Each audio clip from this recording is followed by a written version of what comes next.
gente sabe que o período medieval foi um período em que a teologia, né, a sociedade era organizada a partir dos valores cristãos, onde Deus estava no centro da sociedade, no centro das coisas, das hierarquias. Era uma arte religiosa, certo? Era uma arte, foi nessa época que surgiu também as primeiras ilustrações, a partir das iluminuras, que eram aquelas ilustrações feitas pelos monges copistas, que copiavam as Bíblias, porque ainda não tinha prensa, e também porque as pessoas não sabiam ler. A grande maioria dos fiéis, das pessoas que iam às igrejas, não sabiam ler. Quem é que sabia ler nessa época? Eram os nobres, os reis, as rainhas, e o clero. Tinha gente, camponês, plebeu, que se tornava algum grau, né, entrava para a igreja para poder receber instrução, para poder aprender a ler e a escrever, certo?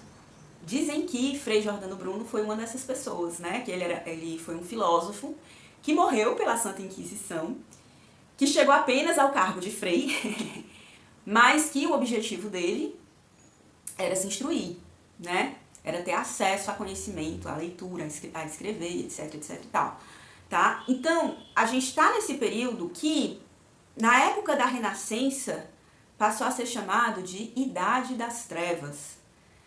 E é um momento, a Renascença, em que a Revolução Científica, ela começa a tomar corpo, né? A sementinha da Revolução Científica, ela é plantada nas universidades medievais, nos círculos de estudiosos medievais, a ideia de ciência, a ideia de método, com Francis Bacon, com Descartes, por exemplo, certo?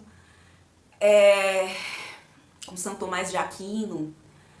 E aí a gente vai estar falando sobre o quê? Sobre uma nova forma de conhecer a realidade. Uma forma que se diz, se entende, se declara como racional, lógica, que se utiliza do raciocínio, da razão, e que esse é o maior valor humano, que é isso que destaca o ser humano dos outros seres, né? Inclusive, sei lá, dos deuses, ou de Deus, ou dos anjos. É o grande dom do ser humano, é ser racional.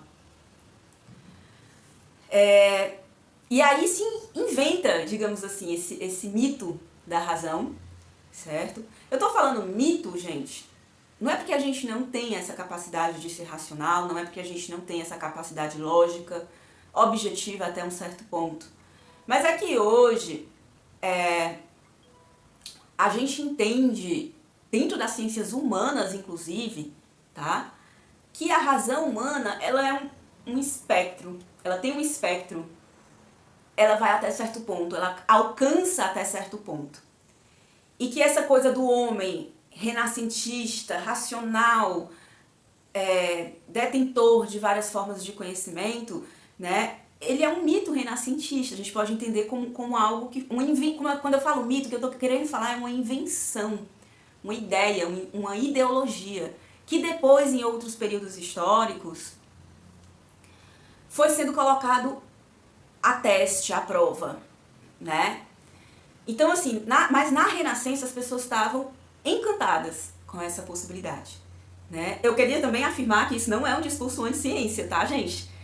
Pelo contrário, eu acredito e reconheço a ciência como uma forma de conhecimento plena, autônoma, válida, mas, mesmo dentro da ciência, a gente já tem cientistas humanos, cientistas das ciências humanas questionando, né, essa hegemonia do conhecimento científico, porque a ciência ela veio, né, ela foi se estabelecendo como uma forma de conhecimento que ela logo no seu início ela se contrapôs às outras formas de conhecimentos anteriores, como por exemplo o conhecimento religioso, o conhecimento espiritual. Então a gente criou essa contradição, que na verdade não existe, entre ciência e religião e espiritualidade, entre razão e emoção, entre racional e irracional. A gente cria essas oposições como se elas fossem antagônicas, quando na verdade elas são complementares. Eu acho que é aí que eu tô querendo chegar, certo? E a gente estava encantado, né? A gente, assim, os europeus, estavam encantados com essa possibilidade da razão, da lógica, de se contrapor à Idade das Trevas. Foi aí que surgiu movimentos como o Iluminismo, que é justamente iluminação, luz, né? Saindo da Idade das Trevas, dentro assim, da filosofia. E as artes, como elas sempre refletem aquilo que está acontecendo na sociedade, como elas sempre acompanham aquilo que está acontecendo na sociedade, elas não poderiam ser diferentes.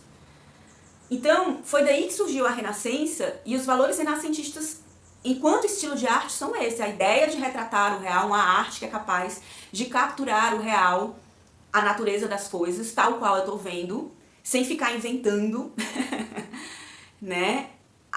Pegando as proporções. Os renascentistas, eles resgataram muito do que os gregos estudaram, certo? E os renascentistas, eles que inventaram a perspectiva como a gente entende hoje, até hoje. Antes dos renascentistas, você não vai ver, por exemplo, perspectiva cúbica, que é a perspectiva que a maioria das pessoas utilizam quando vão desenhar. A perspectiva cúbica é uma invenção renascentista. E o que consiste a perspectiva cúbica? Consiste em criar um espaço cúbico onde você encaixa pontos de fugas, né? Pode ser 1, pode ser 2, pode ser 3.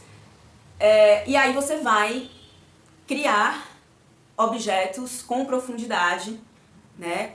Pegando as 3 dimensões, altura, largura e volume, né? E isso vai dar uma sensação de realismo, ou seja, de eu estar vendo, vai pelo menos estar mais próximo da ideia do objeto que eu estou desenhando. Quando eu falo sensação, é porque o papel, a tela, a parede, o computador, eles são planos, eles são um meio bidimensional. E, portanto, não é como na escultura, por exemplo, que eu crio realmente um objeto tridimensional com as 3 dimensões. Então é apenas uma ilusão de tridimensionalidade.